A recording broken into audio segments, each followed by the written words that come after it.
We were overjoyed when baby Sammy was born.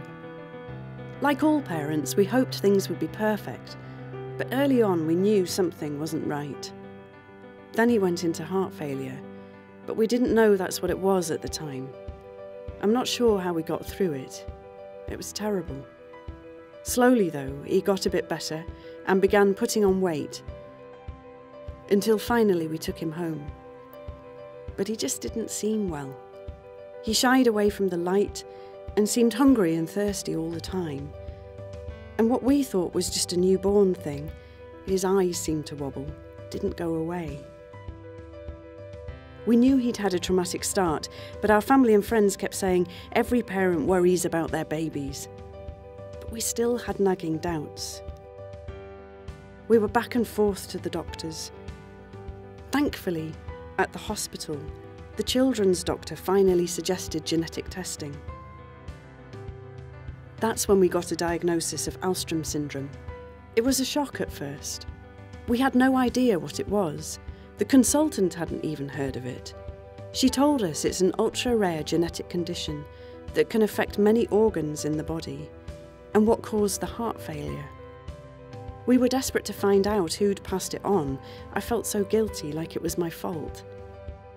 But it's a recessive disorder, which means that both parents have to carry a copy of the gene to pass it on, so it's just down to chance whether two carriers come together to have a baby like Sammy. Getting the right tests and a diagnosis meant that we could find out more and get help. We got in touch with Alstrom Syndrome UK, who've been fantastic. They helped us get referred to an annual clinic in Birmingham, where an amazing team of experts help with all the different aspects of the condition.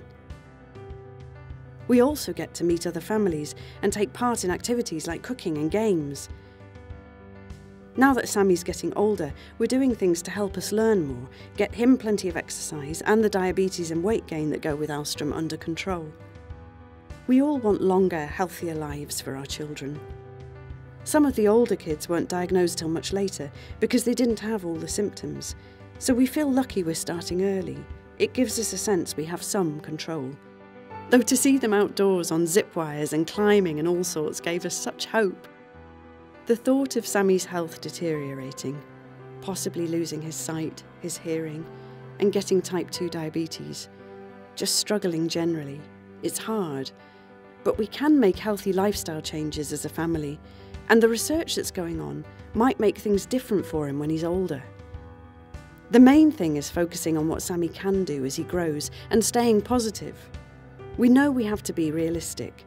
There are tough times ahead, but we want to give him the best life we possibly can. There are so many things he can enjoy. We're always so inspired by the adults we've met who have Alstrom syndrome. They've overcome challenges to go on to college, others are married and living independent lives. One young man has travelled all over the world and even gone on to university abroad. They all go to the annual adult clinic at the Queen Elizabeth Hospital. It's got an amazing team of specialist clinicians too, who help manage the syndrome and diagnose adults. ASUK support people there as well. There's lots of other things that ASUK do. They organise weekends away for families. They give grants for small things like swimming lessons, tandems, and even arrange specialist driving experiences for teenagers. Most importantly, ASUK have been there for us. We've had someone to talk to, someone who really listens as we get to grips with helping Sammy enjoy his life. We couldn't have coped without them. Alstrom syndrome affects around 75 people in the UK and is believed to affect about 1 person in a million worldwide.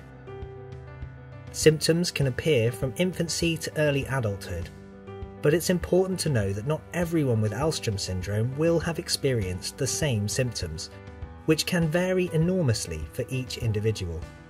Getting a diagnosis can be difficult. Many doctors will never have seen this rare disease. And there isn't a cure for Alstrom yet. The focus is on helping each child and adult manage the symptoms and live a healthy, active and fulfilled life. That's where Alstrom Syndrome UK comes in. We raise awareness, support individuals, their families and carers, connect people together and promote research. At the very heart of our DNA is a driving force, a passion and vision to improve the lives of those with Alstrom syndrome. With help, support and contributions, we can help make the vision a reality.